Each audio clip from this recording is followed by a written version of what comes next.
Welcome, everyone. Thank you very much for joining the Library Makerspaces Research Showcase, a one-day event dedicated to highlighting the latest research and scholarship on library makerspaces. I'm Dr. Kyungwon Ko, Associate Professor and Director of the Champaign-Urbana Community Fab Lab in the School of Information Sciences at the University of Illinois at Urbana-Champaign. We are thrilled to see participants from across the country, internationally, and from a wide range of institutions. This showcase is part of the National Forum to Connect and Advance Library Makerspaces project, which is funded by the Institute of Museum and Library Services.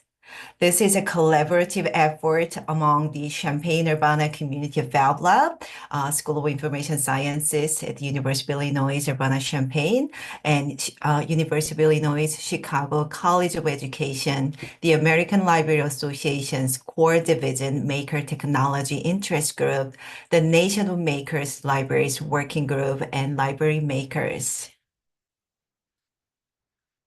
So the National Forum has three primary goals. One, facilitates systematic coordination and collaboration among various maker groups and leaders. Second, reflect on, synthesize, and leverage the accumulated knowledge and expertise in library makerspaces. And lastly, chart the future direction of library makerspaces and identify the necessary resources and opportunities. And this research showcase specifically addresses the second goal. So over the past decades and beyond, the growth of library makerspaces has been remarkable. So during this period, a number of individuals, teams, and organizations have received federal, state, local, and private funding to conduct research.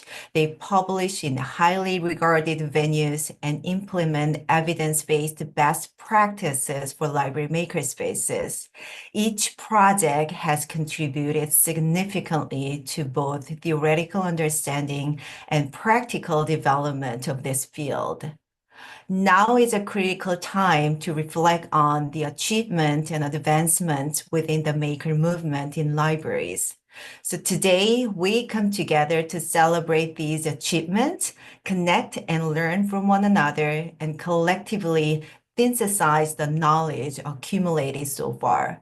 So this reflection is essential for understanding the impact of past efforts and shaping the future of library makerspaces.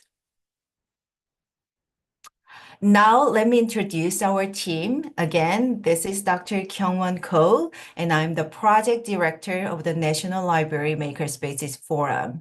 The project co-director is Dr. Rebecca Teasdale, assistant professor, educational psychology, University of Illinois, Chicago. Emily Budd, Instruction and Engagement Coordinator, the Champaign-Urbana Community Fab Lab, serves as the project coordinator of this project. Our team represents different maker groups, including ALA Maker Technology Interest Group, Library Makers, and the Nation of Makers Libraries Working Group. And team members include Lynn Ney, Sarah Nagel, Dr. Lisa Regalia, and Kara Coase. So they will serve as moderators for today's showcase. And special shout out to the tech support team today who have spent countless hours ensuring everything runs smoothly for this showcase. So once again, Emily Budd, Michael Dalton, Duncan Baird, and Richard Coulter, all from the Champaign-Urbana Community Fab Lab. So thank you so much.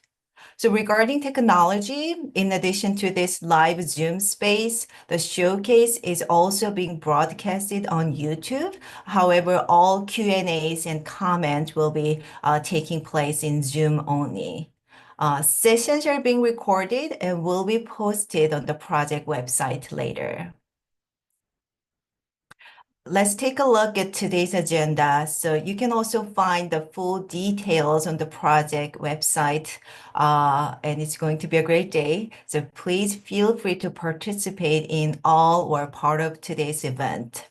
So our schedule includes a 3 opening keynote session and 20 lightning talk 20 lightning talk sessions and a closing session with 20 to 30-minute breaks between sessions.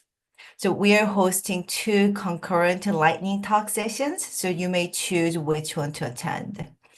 I highly encourage you to participate in the closing session as we'll be sharing key takeaways from throughout the day. And we aim to collectively reflect on the strengths and gaps in the current research base, practical tips, and future opportunities in this area. To do that, your participation is key.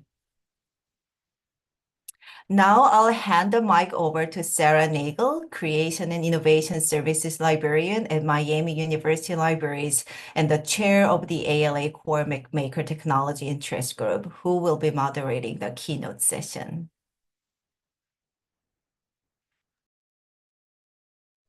All right. Good morning, everyone. I am honored to welcome our 3 amazing keynote speakers and give you a little bit of information about them.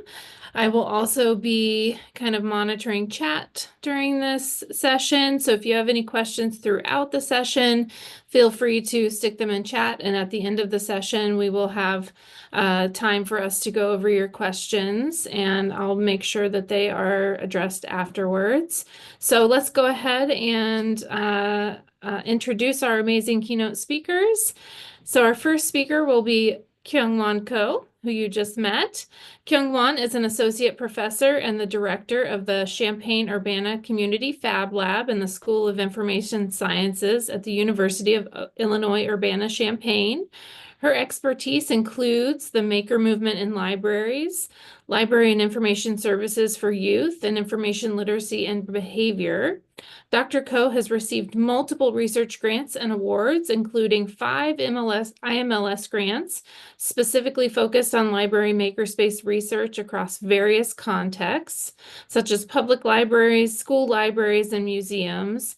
Her work has been published in leading information science and LIS journals, as well as in op-eds.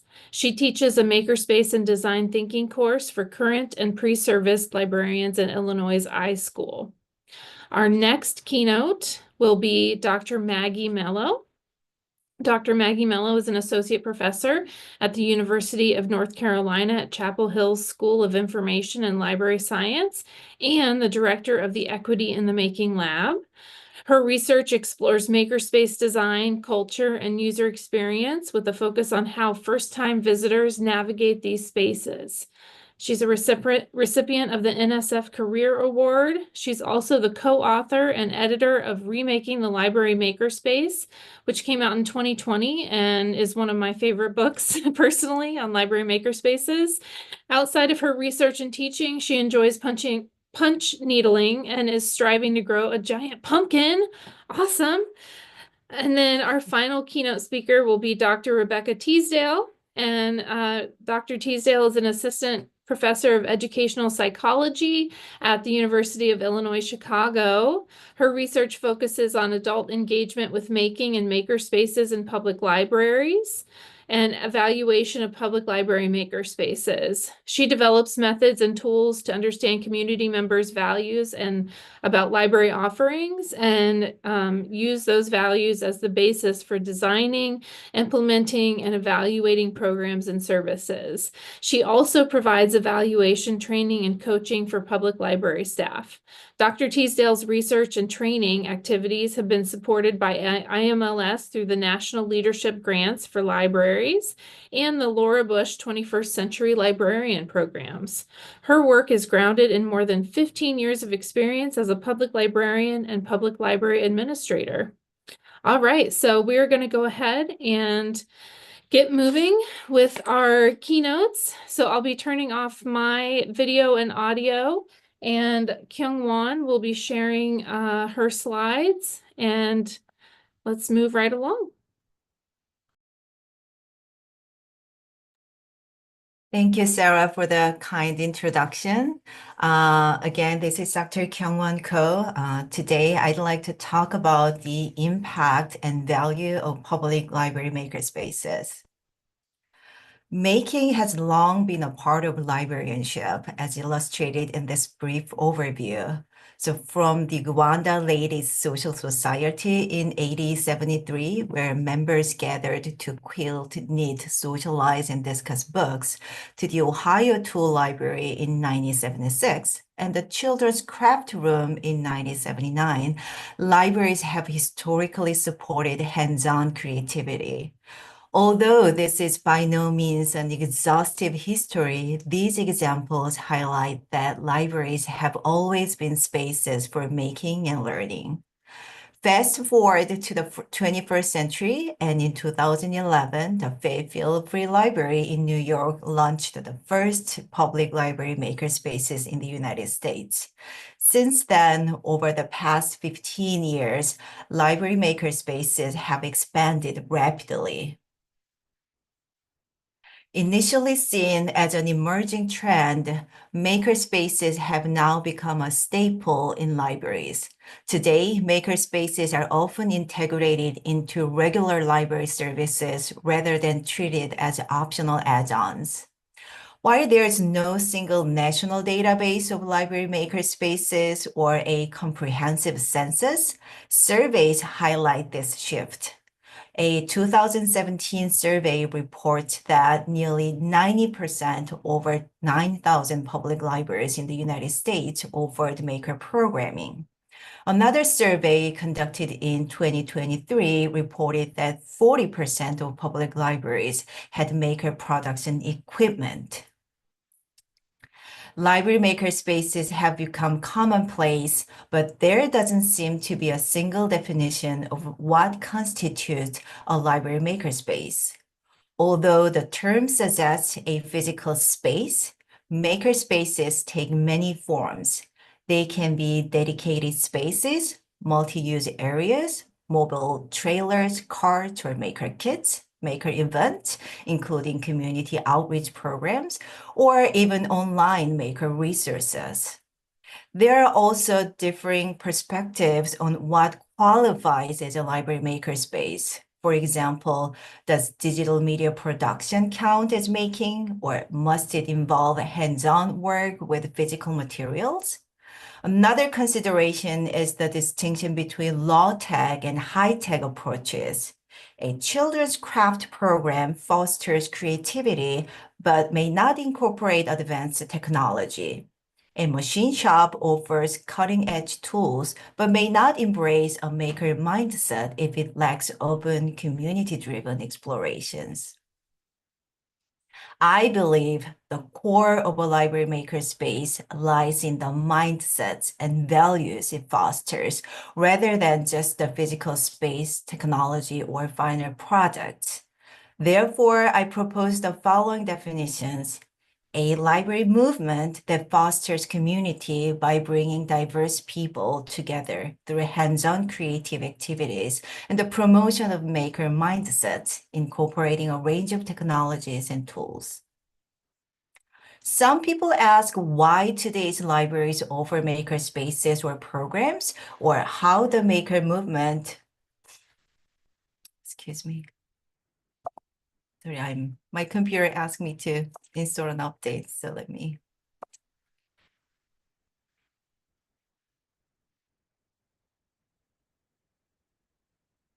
Okay.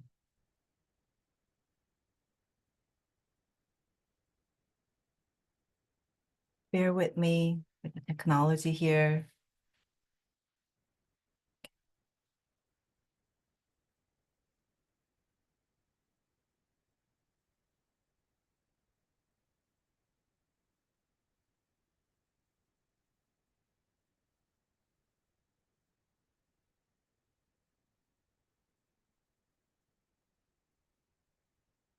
Okay, so my computer just stopped on my end. So give me 1 minute. If it doesn't work, we'll probably have to move on to the second keynote, and I'll have to come back. I apologize.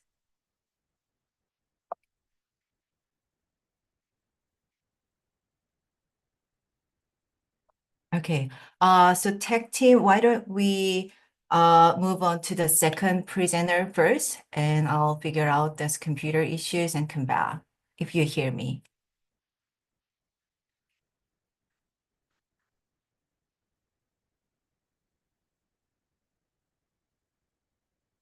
Yeah, I cannot move my screen or anything. I don't see my slides or screen.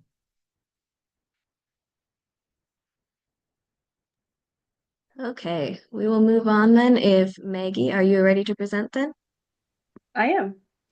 Yes, okay. I will go ahead and let you take over then.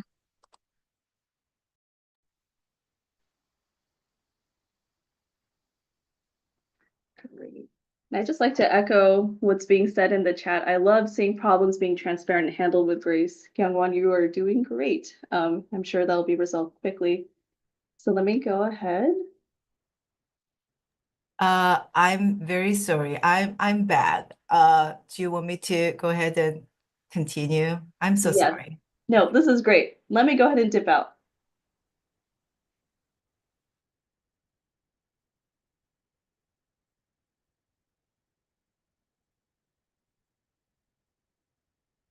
Okay, can you, Emily, you can maybe text me if you hear me and see me well. Apologies again, but let me go ahead and finish my talk.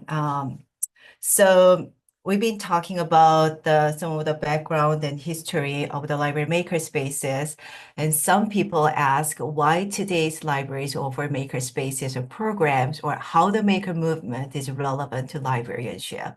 So as a library researcher and educator, I believe understanding library makerspaces is important, not only for those directly involved, but for the entire field of librarianship.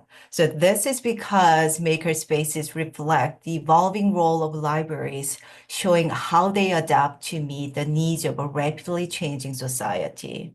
So while some people still associate libraries primarily with books, today's libraries offer a wide range of services, including social services, wellness and recreational programs, and business support. These non-traditional services are often questioned and needs justification, but they highlight that libraries are dynamic, community-centered spaces responding to contemporary needs. This brings me to the core of my research, which I'll present this morning, understanding the value and impact of library makerspaces and how they contribute to libraries' broader missions. There are numerous research findings on the benefits of making at the individual level, especially regarding individual learning outcomes. However, research demonstrating its value and impact at the organizational and community level is rare. Therefore, the research team conducted focus group interviews at 3 different library sites to understand people's perceived values and impact of makerspaces at various levels. These are the 3 public libraries partnering in this research located in the suburbs of Chicago, Illinois. All 3 libraries have dedicated makerspaces and popular maker programs.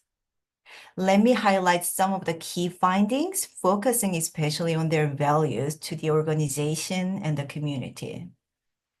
First, our data suggests that library makerspaces strongly support the library's mission and the core values of librarianship. We analyzed our data according to the 5 ALA core values of librarianship, including access, equity, public good, intellectual freedom and privacy, and sustainability. Access was one of the most prominent findings in this research.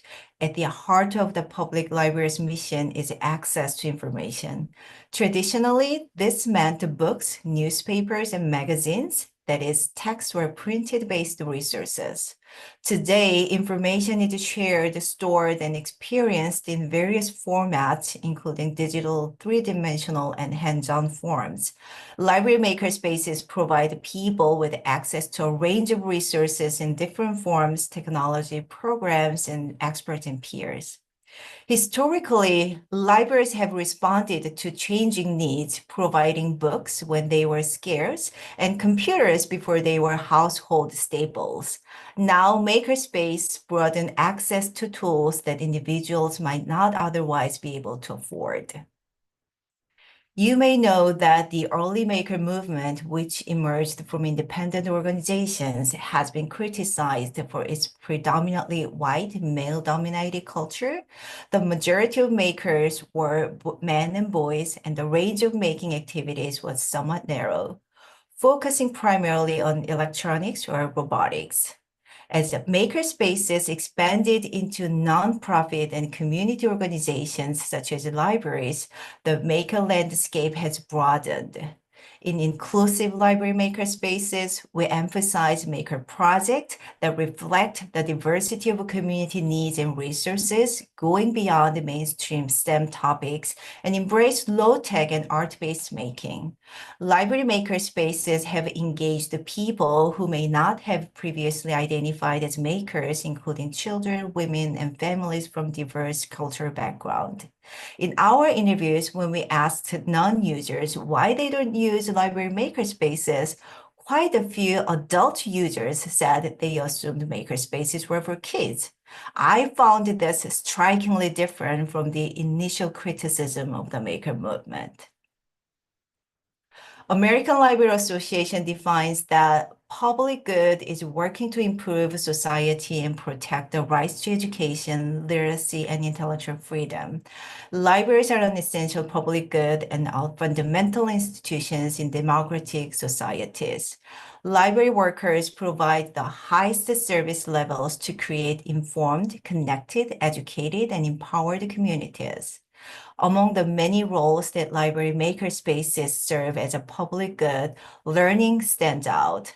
This is unsurprising as the maker education is rooted in the idea that people learn by making, and makerspaces are designed as learning environment. Community members who appreciate their library makerspaces mentioned that it's important for people to have those creative outlets, especially since the arts are one of the things that are frequently cut in schools when there's budget concerns. So as highlighted in this quote, the learning opportunities provided by library makerspaces often address critical gaps left by formal schools and other public or community institutions.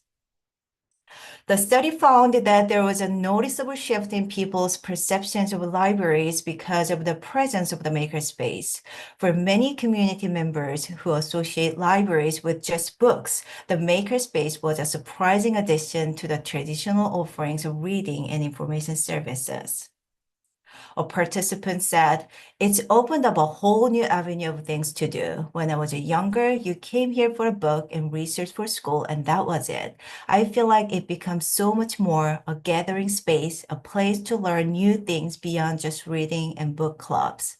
These comments are from community members who come to the library but does not necessarily use a library makerspace. So just by being exposed to the makerspace, this person's perception of the library has considerably changed. Library makerspaces have led community members, both users and non-users, to rethink, reimagine, reconceptualize the role and significance of their library in today's world. The presence of a makerspace within a library not only altered people's perceptions, but also enhanced the community's pride in their local libraries. The community members said its library makerspace is a source of pride for their community. Some said that they would move closer to a library that has such a great makerspace. Next, our research suggests that community members use the library more frequently because of the makerspace. Makerspaces have also attracted new audiences to library services.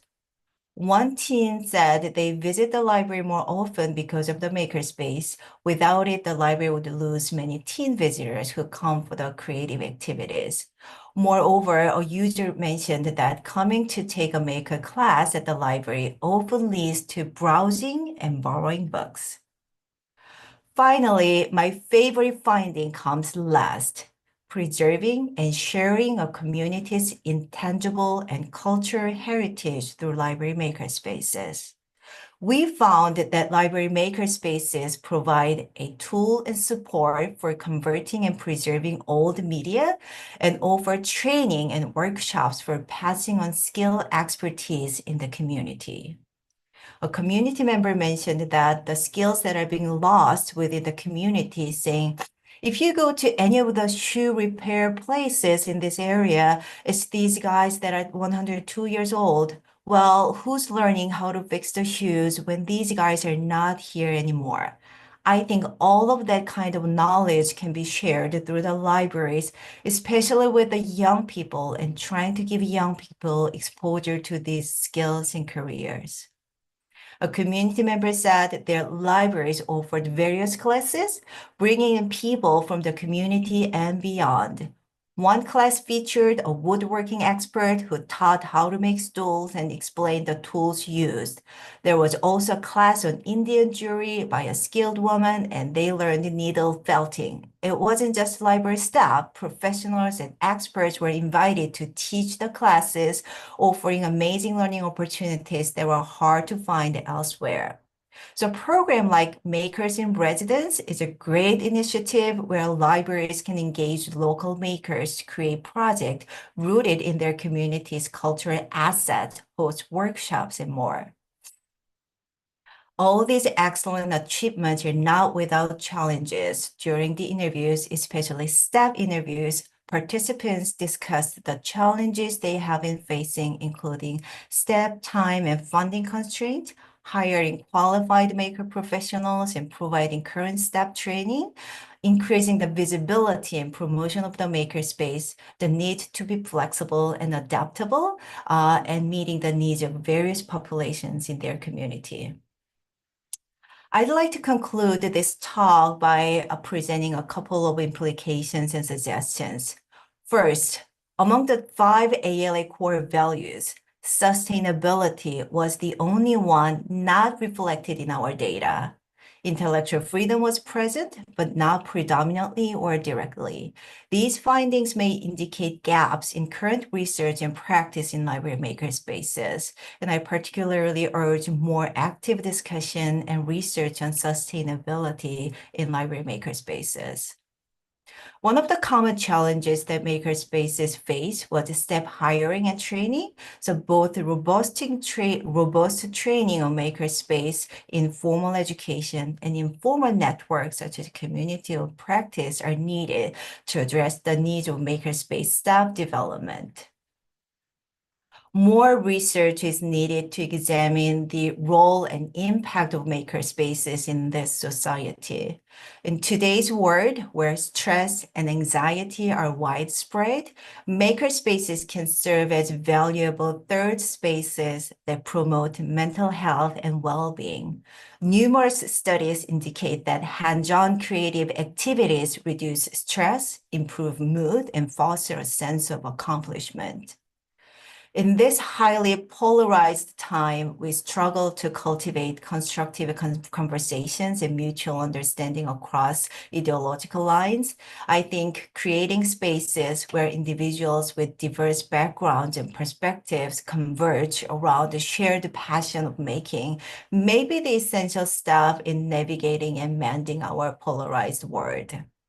So library makerspaces had come a long way since their inception. They are no longer on experimental services, but a core function of modern libraries, shaping how libraries engage with learning, technology, and community building. So library makerspaces reinforce, expand, and reconceptualize the foundational value of librarianship, helping libraries stay relevant and connected to their communities. Thank you very much for watching. Apologies for the technical difficulties earlier, but I'm looking forward to having a great day with you today. Thank you.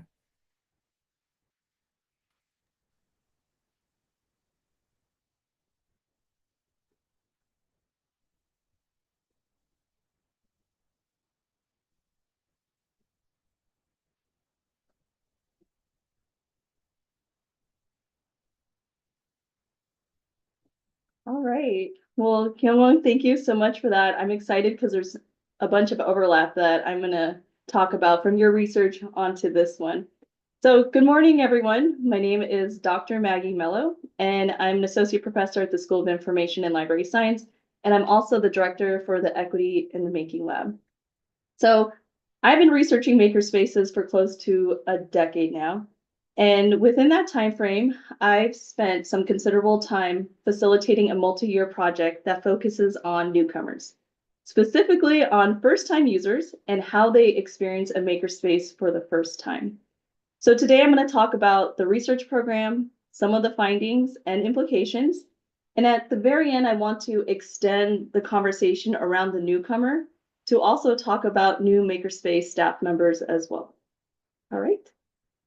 So in terms of the impetus for this research program, like many of us here who have worked in a makerspace, you notice something rather ordinary happening at the threshold of a makerspace. You see students or users walk up to the threshold and then in a matter of moments decide, I'm not walking in there. In that case, when I was working in Makerspace, I began to wonder, what is it about the space? And I found myself walking out into the lobby saying, hi, can I answer your questions? I work here. And a common refrain was, the space looks cool, but I don't think it's for me.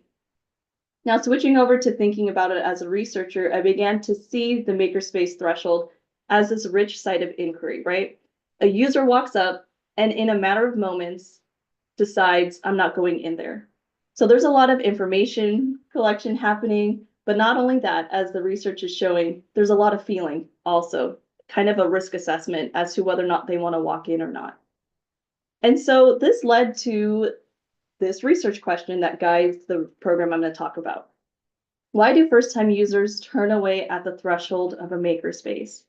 And also importantly, some follow-up questions. How can we, as educators, researchers, and librarians, minimize the friction and also lower the resistance so folks feel encouraged, and I really mean the courage part of encouraged, to walk into the space? So to set the tone, I want to amplify the words of a first-time user, Yusuri. So Yusuri was a study participant, and I was able to capture in real time how she felt about a typical makerspace. And this is what she said. I just can't see myself just walking into the space and picking up a tool and just using it without asking someone, who owns it? Who paid for it? What happens if I break it? I'm sure we've heard this a lot.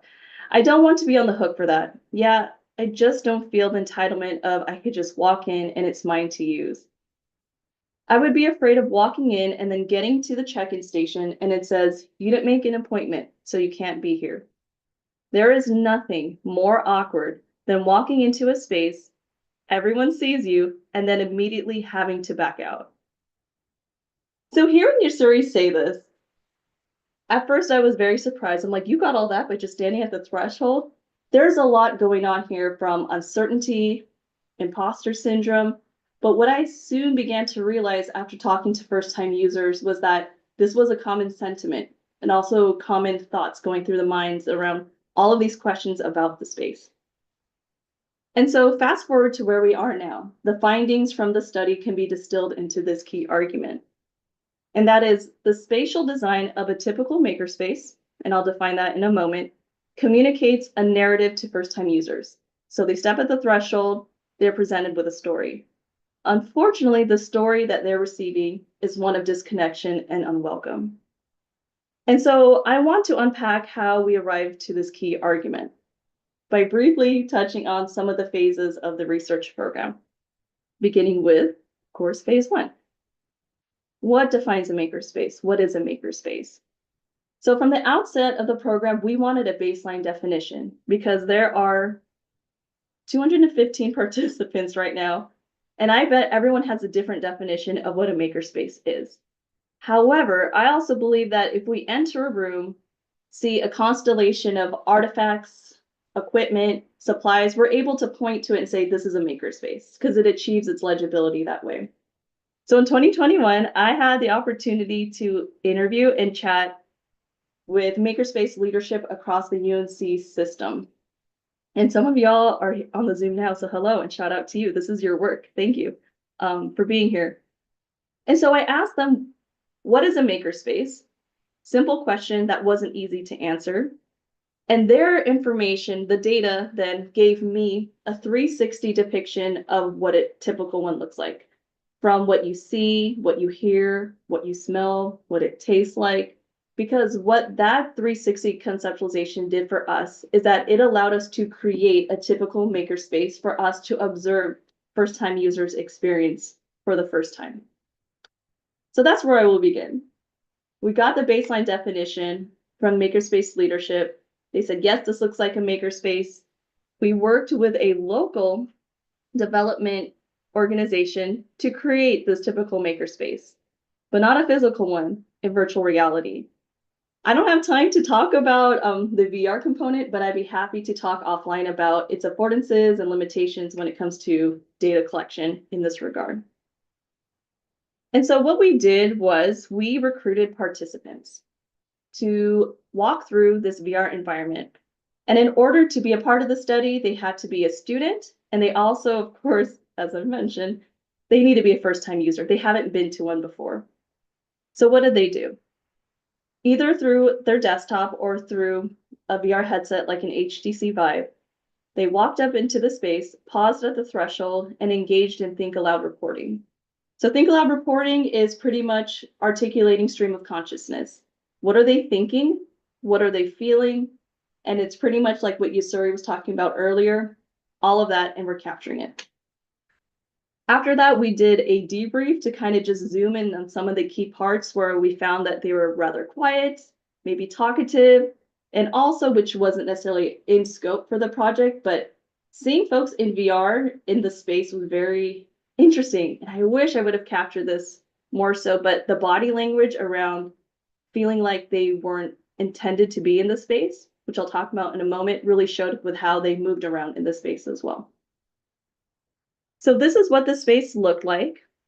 I invite you to venture into it yourself. This QR code will take you to the VR environment. It is compatible with mobile devices, desktops, and also if you have an HTC Vive or an Oculus, it works there as well. So feel free to take a look around this typical makerspace. Now, in terms of the findings, how did first-time users respond to this space? There were several findings, but the one I want to highlight is the one of trespasser. Many folks felt like they were just not the main character of the story, extending that metaphor a little bit. Many of them saw themselves as being a trespasser. And so let me highlight this more by using Leah's words. And she said, quote, I think with students in particular, myself included, I think we're just worried that we're trespassing. I think it's a universal feeling. You don't want to feel like you're trespassing in a place. I'm like, well, maybe I shouldn't be here because, yeah, this feels like trespassing. Yeah. It was disheartening to hear this, to say the least, because I know as someone that helped launch Makerspaces and also worked in some, there's a lot of thought and intention around making the space as welcoming as possible, but there continues to be this dissonance between what is being presented and also the stories that folks are arriving to the Makerspace with. If you want to learn more about this finding, among others, for the first data collection effort, I encourage you to check out the QR code that links you to that article. So, all right, trespassing, that's not exactly the vibe that I was going for in the Makerspace. We asked participants what would they include in a space to better signal to them that they were the intended audience. And this is what they said. They wanted to see more advocacy posters. In other words, they want to get a sense of the Makerspace in relationship to what's going on campus, what students are interested in talking about. They also wanted to see more signage, BIPOC, student work, bright colors. They want to learn more about the staff and see more soft furniture. Okay, so as you can imagine, the data and findings from this data collection effort then in turn helped us think about what would a redesigned Makerspace look like? And would first-time users, how would they respond to these design interventions? So of course, we redesigned the Makerspace. In terms of the data collection effort, it remained the same. The only difference is that all participants, and there were 20 total, experienced both makerspaces. Now, to minimize before and after bias, we had 10 students visit the first makerspace first, and then the second one. And then the other half, they did it flipped. Because, yeah, folks are like, oh, is this a before and after? I'm like, they have been chosen randomly for you to visit. So we had 20. Like the first data collection effort, we reached saturation around 13 participants, but just wanted to add a few more for good measure to make sure there weren't any other themes or patterns that we wanted to expand on. This is what the Makerspace looked like, the redesigned Makerspace. Here's another QR code for you to look at. You will notice right away that there's something different. It looks different, but it also sounds different. One of the major observations was that for the first one, it felt eerie because there was no music. So participants noted that it'd be nice to have some music, ambient music, like lo-fi. So you'll hear that upon entering the redesigned Makerspace. So during the debrief session, I asked participants straight out, which Makerspace do you prefer? 19 out of the 20 preferred the redesigned Makerspace. And here are some of the reasons why, the findings. The first one was interesting, the courage to do something unfamiliar. To be clear, there was intimidation and uncertainty in the typical Makerspace. There was also, in the redesigned Makerspace, intimidation and also hesitation.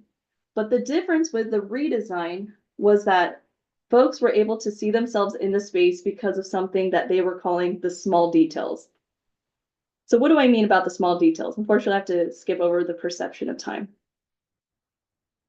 This finding defines a moment where a participant noticed the space and feeling a moment of ease, a sense of comfort or invitation. Or if I heard them say, oh, that's cool, I then would pause and say, okay, I can't exactly see what you're looking at. Can you tell me what you're looking at this moment that is making you feel like, oh, that's cool, or you feel comfortable? This is what they pointed to. In the redesigned Makerspace, there was a whiteboard that said Hall of Failure with Post-its for students to talk about some of their fails in the Makerspace. Okay. Over here, we had a student's work in progress. They were painting Grogu. And then over here, we had a staff wall where you saw the picture, you had a bio of the staff, and also what they could help with. So these small details made a huge impact in terms of how the room was read, right? So earlier talking about the space that a Makerspace tells, these artifacts were able to provide enough encouragement for students to do two things. Hold in one hand the intimidation and hesitation to be in the space, and the other hand, the wherewithal and also the support to actually continue engaging with the space. So for example, there was a student who was looking at the 3D printer, and he was looking at it and he's like, you know what, I've never had time to learn how to 3D print. And also I feel like it's kind of, I don't know, complicated to learn. But as he was looking at like the Pokeballs, he was talking about his engagement with Pokemon Go, which by the way has a thriving community still to this day, and talked about, well, maybe it's something that I can learn. So as mentioned, the courage to do something unfamiliar. So all of these details continue to encourage folks, but I'd say one of the most important small details is something very easy to incorporate, and it's signage. I'm not one to say what folks should have in a makerspace. That is out of my scope, and I don't know your community. That would do a disservice to everyone involved in that project. But I will say this, signage. Signage is key, and it showed up time and time again with the first-time users. It's a way to signal to folks that I thought about you. I also thought about some of the reluctance you may have, and I have an answer for you. Like Yusuri mentioned earlier, all of those questions, she had like 6 questions in that small quote. I don't feel entitled to be here. Also, there was nothing more awkward than being in a space that you're not supposed to be in. So they pointed out the bulletin board, this decal here, which is hard to see, but it says, yes, you can adjust my height. And over here by the 3D printer, it says, yes, you could 3D print as well. And so for both spaces, it's clear that students are stressed out because it's unfamiliar. But in the redesign space, a student said this: oh, this sign is pretty cool. Which, by the way, who says that about signs? That's pretty amazing. Yes, you can use the supplies. I feel like they're kind of reading my mind because, yeah, I feel like if I just stumbled upon this, I wouldn't know if I could just use stuff. So this is nice. Yeah. Signage. And so a common question that I tend to get when presenting on this research also is, okay, well, since you're not going to tell me exactly, what you recommend, how can we think about how to design the space? And usually I present this grid. Some of like the macro features to think about and the small details, but I think more importantly, talking to students, talking community members, and asking questions such as, what can I do here? Who uses the space will help you indicate which student work to show. Plans, what's the vibe? That would then show help indicate like what types of plans to include. So in other words, leading with questions versus just placing things, I think is more helpful in that way. Okay. So I want to extend the conversation as I begin to wrap up a little bit about the newcomer and extending it to new Makerspace staff. So explored how first-time users felt like intruders, uncertain, hesitant, and disconnected. But we also have seen how small yet intentional changes like clear signage can reshape the experience and story of a makerspace. But what about the people who are already part of the space or just beginning to be a part of it? Just as first-timers read the room, new Makerspace staff also interpret and contribute to the ongoing story as well. Their perspectives offer a unique insight into what narratives the Makerspace is telling and how those narratives continue to evolve. So what I'm going to share next isn't a set of findings, at least not yet, but instead they're insights from a pilot study where new Makerspace staff document stories that they see in this space. And so their perspectives are helping shape the next and final phase of this research program, which we are currently in the thick of right now. So with new Makerspace staff members, we ran 2 workshops last summer. And it was a way for them to kind of get to know each other, but also to provide some distance, but also engagement with the space. And so the conversations around the stories in the space help to reinforce how spatial design and social cues shape user experiences. And it was a way for them to gather images and actually point to things and say, this is what's important to me or what's capturing my attention. So I'm going to provide 2 short stories that came up from that and then close it out. A story of belonging. So this group walked around and took photos of these elements. I know it's hard to see, but once you see the slides, you'll be able to zoom in. Each student group was handed a blank paper template, as you can see here. Rooms for their title, their names, spaces to post the pictures, and also captions.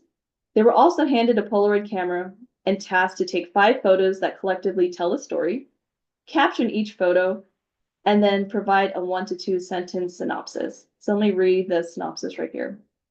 The second you walk into the Makerspace, you get to see all different types of people, projects, and inspiration. So this was to them, during the debrief, a story of belonging.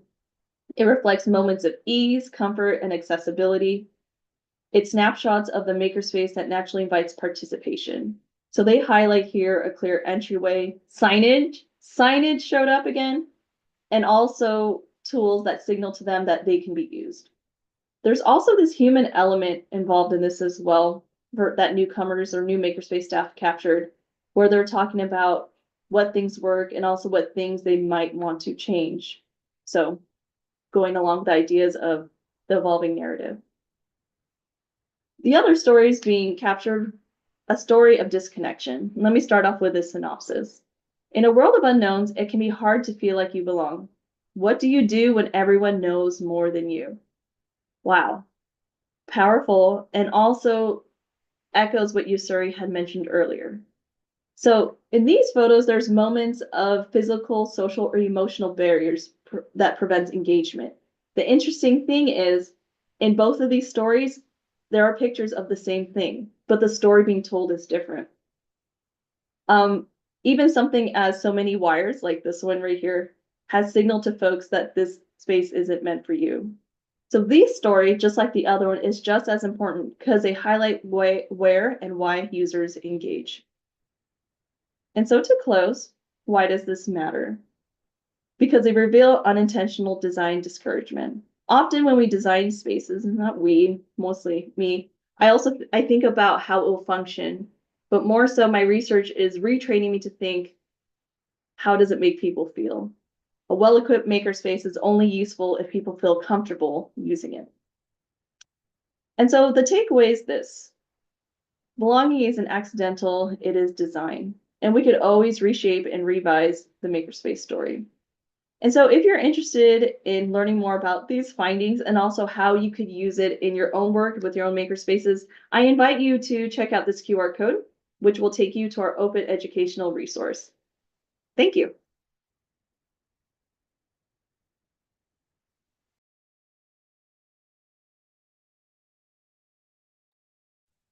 Thank you so much, Maggie. That was amazing. Kyungwon's talk was amazing as well. And I'm excited about all the conversation in the chat. So thanks for everyone for such active engagement. I'm going to go ahead and share my slides, and somebody please let me know if you can't hear or see me. My name is Rebecca Teasdale, and I'm excited to be here today to share what our research group has been learning about key tensions in makerspace design, use, and evaluation. So this work focuses specifically on public libraries, and we know that one of the defining features of public libraries is our really unique mission and role to serve the entire community.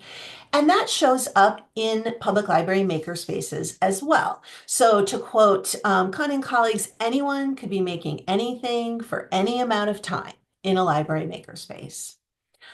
In fact, public libraries have focused specifically on extending opportunities and creating inclusive makerspaces with this goal of serving a really broad range of community members.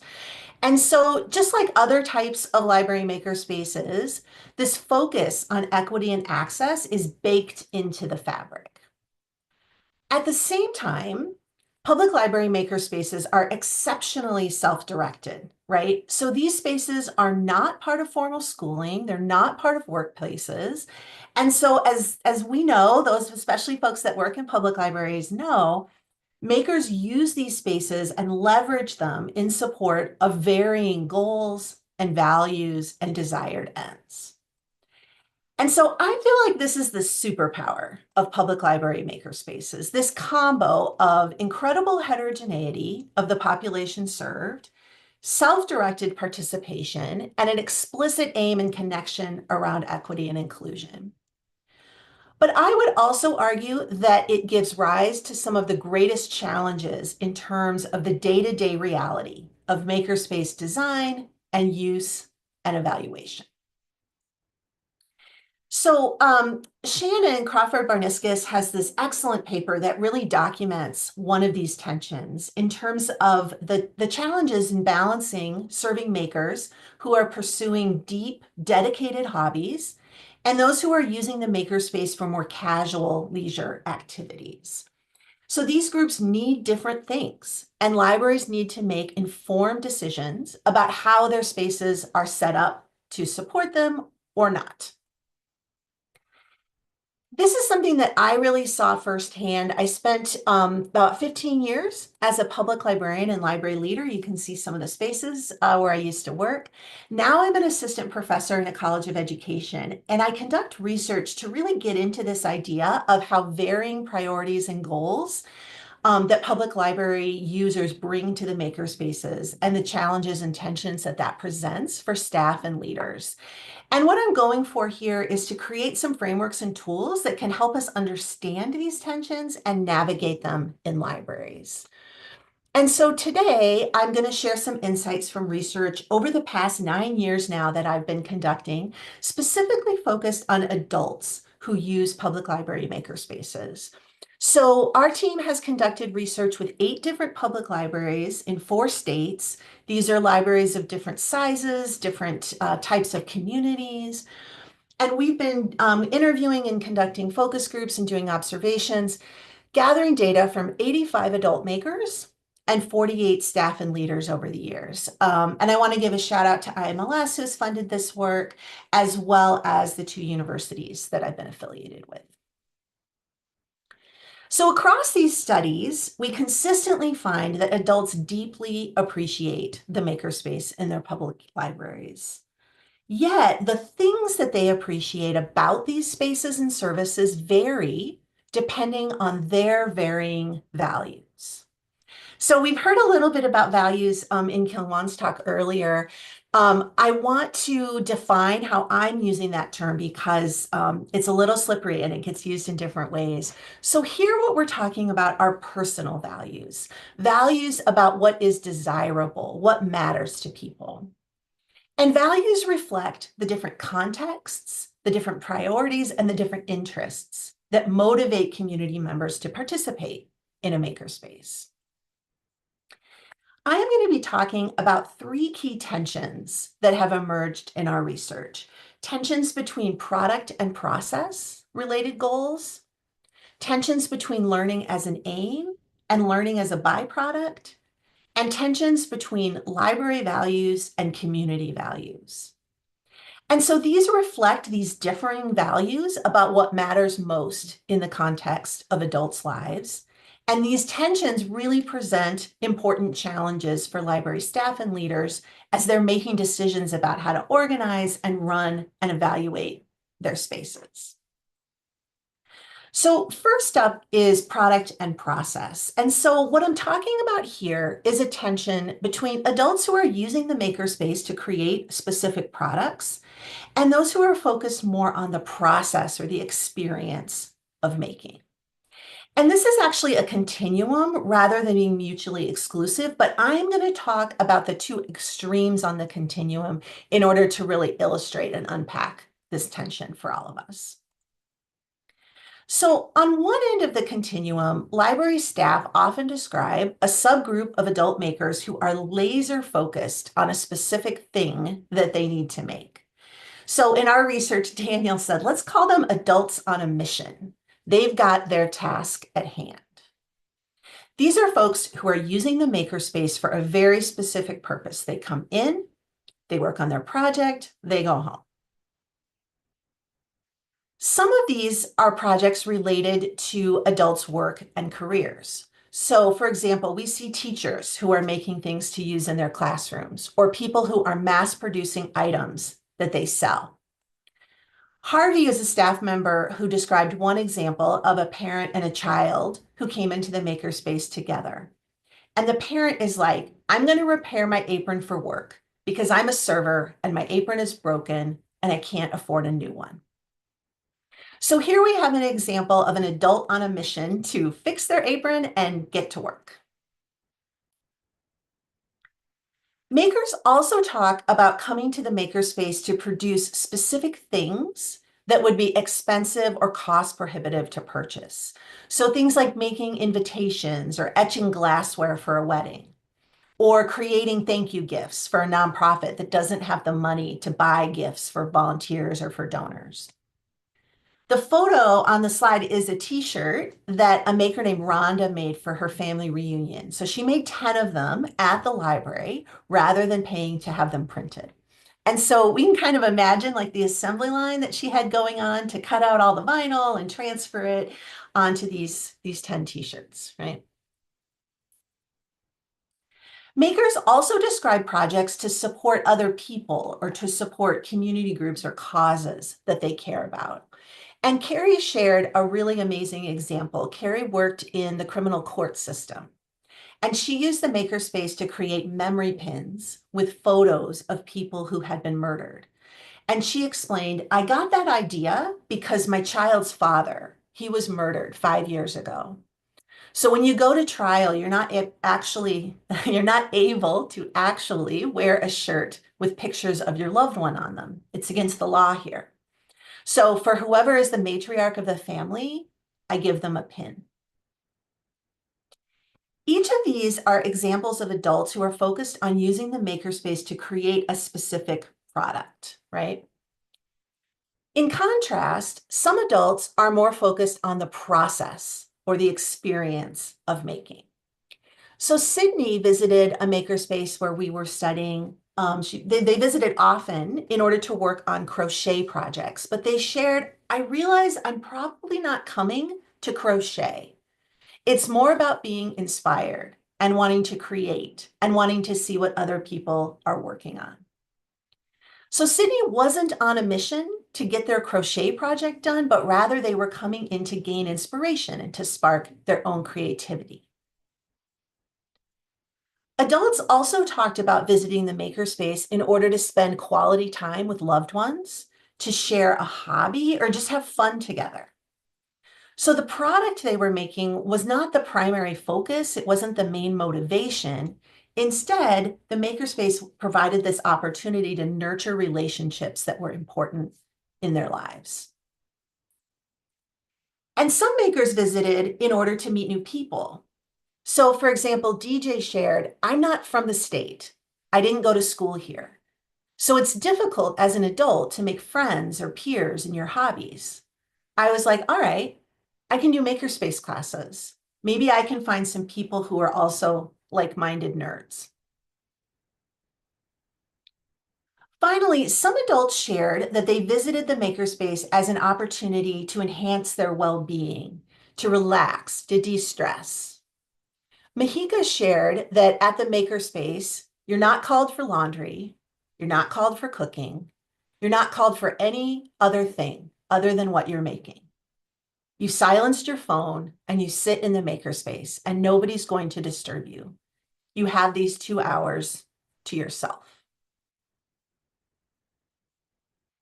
So I want to shine a light on some of the practical implications of this tension between product-focused making and making that is more about the process or the experience. So first, we can see that different groups of makers value and need different things in the space. Adults on a mission may appreciate being able to reserve the equipment they need. Maybe they will want one-to-one assistance with their specific projects or want to get in and get out quickly. They may be looking for a quiet environment where they can really focus on their work. On the other hand, adults who are coming in for inspiration or to meet new people may prefer drop-in hours where there's going to be a lot of other people there. They may be looking for group classes and opportunities to socialize and connect. So libraries are going to want to consider how their scheduling practices and the rules in the space and how the space is arranged can differentially support those adults on a mission or those makers that have more process-related aims.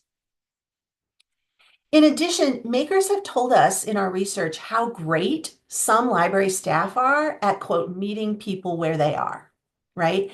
And this is a really important expectation for staff and a really difficult expectation given this incredible heterogeneity among the adults being served.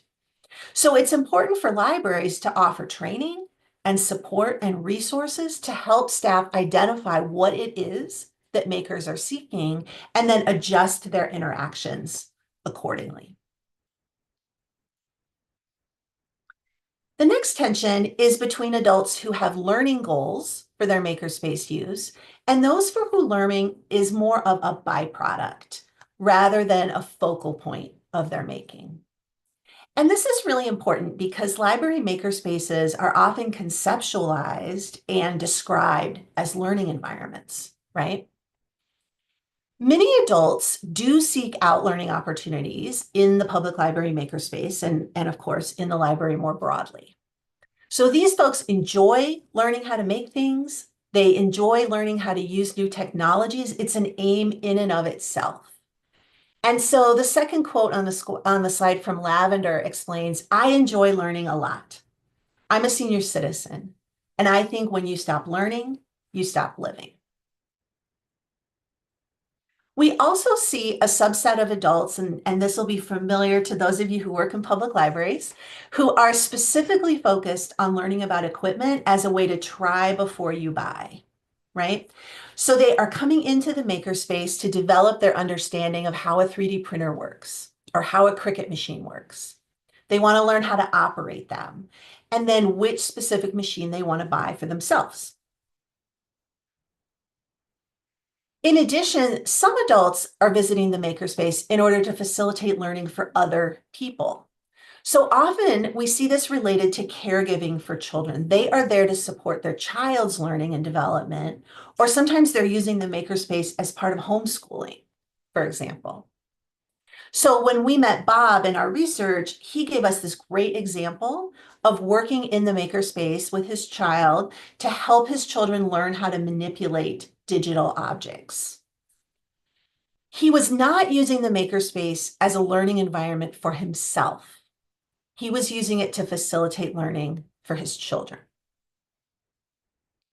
So we have these adults who have learning goals. However, many other adults are not focused on learning as a goal per se when they visit the space. Instead, they're seeking to produce a specific item or pursue those process-focused aims, and learning is just a byproduct. So the photo on the screen is a MIDI launcher that was created by a maker named Ruben. MIDI launchers are tools that DJs and musicians use to control digital musical instruments. And so when Ruben described building his MIDI launcher, he said that he learned about circuitry and he learned about microcontrollers and coding, right?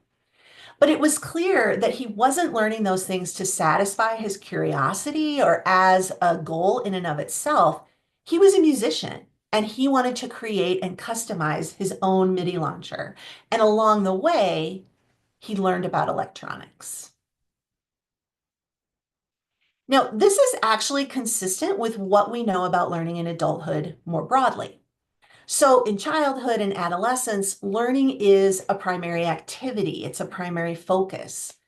But in adulthood, learning often arises from the context of our lives as community members, as partners, as parents, as employees. And we see a similar situation when we think about public library computer labs, right? So we have some people who are using computers in order to develop their tech skills or in order to build digital literacy. We have others who are there to accomplish tasks. They are applying for a job, or they're emailing or sharing photos with loved ones, right?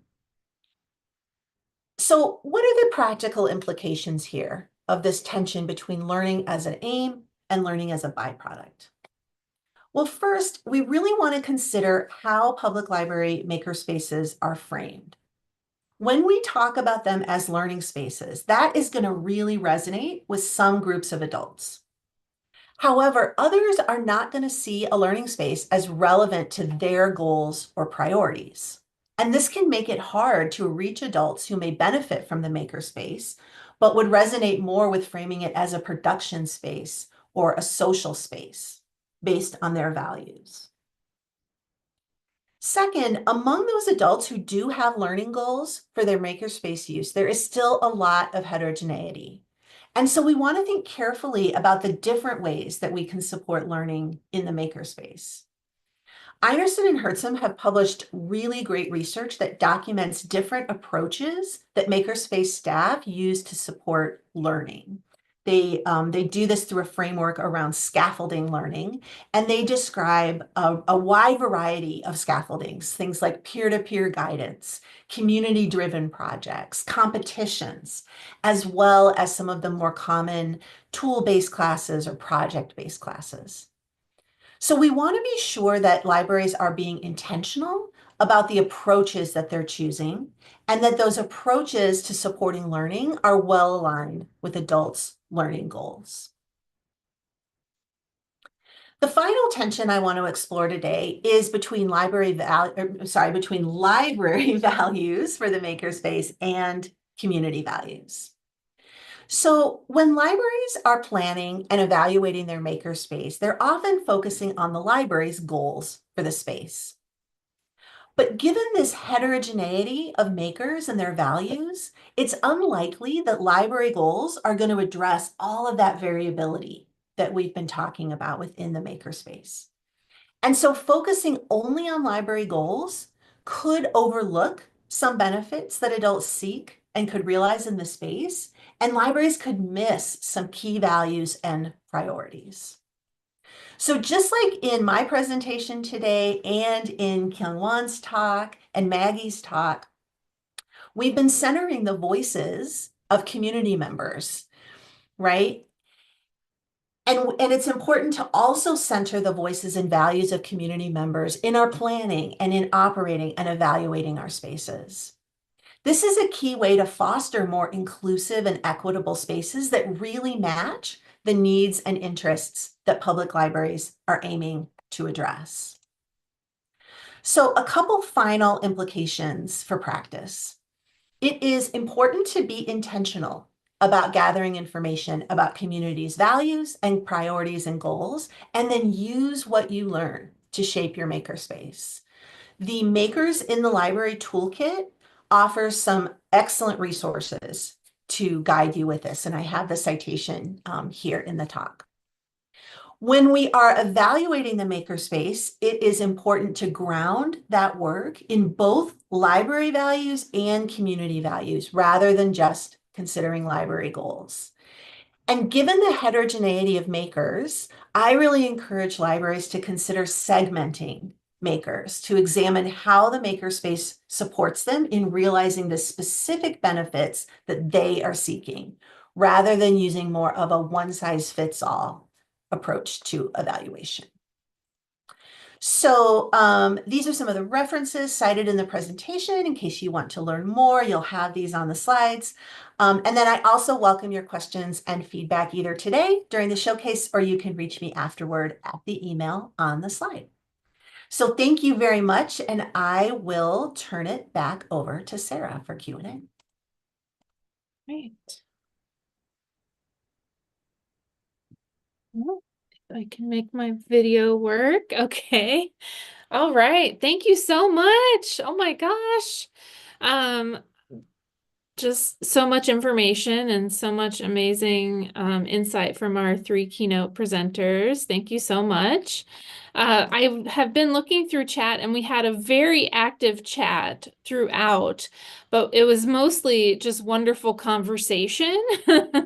A lot of folks share. I think it'd be great if we could somehow, if it's okay, I don't know if this is okay, but if there's some way that we can capture this chat, because there's a lot of great insight, especially during Maggie's presentation, of ways that folks have tried to kind of lower the barrier of entry into their maker spaces, and kind of like make folks more likely to come through that threshold and stay and come back another time. Lots of great ways that people have done that. So anyway, I do not see any questions at this time. However, this is now, I think we have only 7 minutes at this point, but I would love to hear your questions. Please raise your hand if you would like to ask your question over audio and video, or yeah. So potentially we could save the chat and share that somehow if folk, but I don't know if we'd have to get permission from folks to do that. Okay, so everyone can unmute themselves at this point. So, all right. If you would like to go ahead and put questions in chat, or just raise your hand and then you can unmute yourself for any of our three keynote speakers.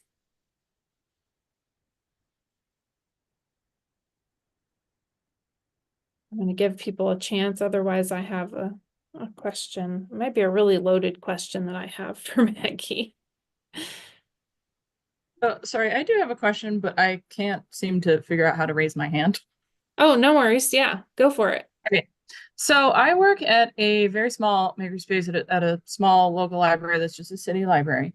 And our makerspace operates with 4 staff members, and none of us are dedicated to the space. We all have other roles in the library. And I was kind of curious to hear if there are any other spaces that operate this way, Because lately I've been kind of thinking of like what the value would be of having a dedicated staff member who could, focus only on that space and do some of these process and inclusivity operations. Like, I don't think we have this capacity. So I'm just kind of curious to hear people's thoughts on that. Okay. Do any of our keynote speakers want to address that question?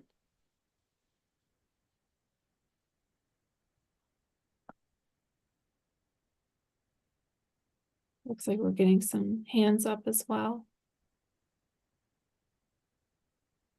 Sarah, I can just say that in our research, one of the things that we have been looking at are these different staffing models that people have and how that can support different priorities, different goals, and also balance the different resources that are available, right? It's one of the constraints really is like the resources that are available for each individual library. So I think I don't have any current research findings about that, but I definitely know that this is an important conversation that's happening, and hopefully today among the attendees, there can be some connecting around those strategies and kind of how people are managing these issues. Yeah, I know, especially in small libraries, there are a lot of people that do a lot of different, you do everything, right? In small public libraries, especially. Okay, so we do have some hands up. Let's see, Shannon. Hi. Thanks for taking my question. Can you hear me okay? Yes. Sweet. My question is for Maggie, Melo. Hi, by the way, OSU Stillwater here. Good to see you again. I absolutely adore your virtual walkthrough of your Makerspace lab. Two questions. One, where is that physically located? Because that can't be a virtual space, that has to be real. And two, do you have a version of the not corrected, the updated Makerspace where you made the design notes and choices and different augmentations to the facility? Because I'm loving it as is, but I really love your talk about making it more welcoming, making it make people feel like it's their space. Um, yeah. Yeah, Shannon, it's nice to see you. And thank you. The magic of the Makerspace, the VR one, is that it actually does not exist. But that What? gives credit to all of the Makerspace leaders that I talked to across UNC who gave me their time and also depictions of what it was. So it doesn't exist. In terms of the redesigned Makerspace, I will put the link in the chat for you to take a look at. So you can look at it there. One thing Thank I you. forgot to mention at the end of the presentation was now that we've seen these findings in VR, the third and final phase includes having it in a physical makerspace to see if the findings are corroborated in real life. So yeah, thanks for your question. Thanks, Maggie. Okay, and then the next hand that I see up is John. Yeah, hi everybody. I had a question for the University of Illinois Chicago. You were talking about community members, but I missed the very start of your talk, so maybe I didn't hear it. But where do you draw your community members from? Because I know you're right in the middle of the city. So are those downtown residents? Are those people from the near West Side neighborhoods? And then how do you do outreach to the community members?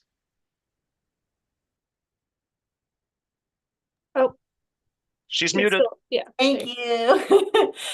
Thanks, John. Great question. So I am a researcher at the University of Illinois Chicago. And so the research I was sharing is drawn from 8 public libraries in 4 states in communities of varying sizes. And I don't run a makerspace myself. We were kind enough to be welcomed into public library makerspaces in all of these different communities.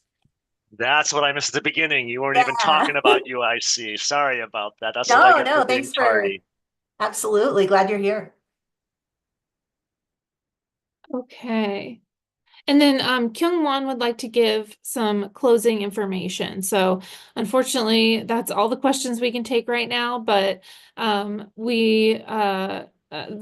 grant team, I'm sure, would be able to take some questions at the closing session this afternoon. So, all right.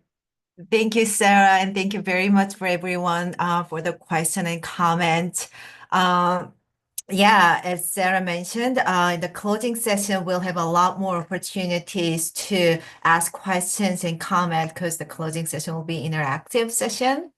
So now we're gonna have 20-minute break, and you all can choose between lightning session A and B. So check your email because we have different Zoom link. So I hope you have a great day, and I'll see you in different sessions, and hopefully everyone at the closing sessions. Thank you so much.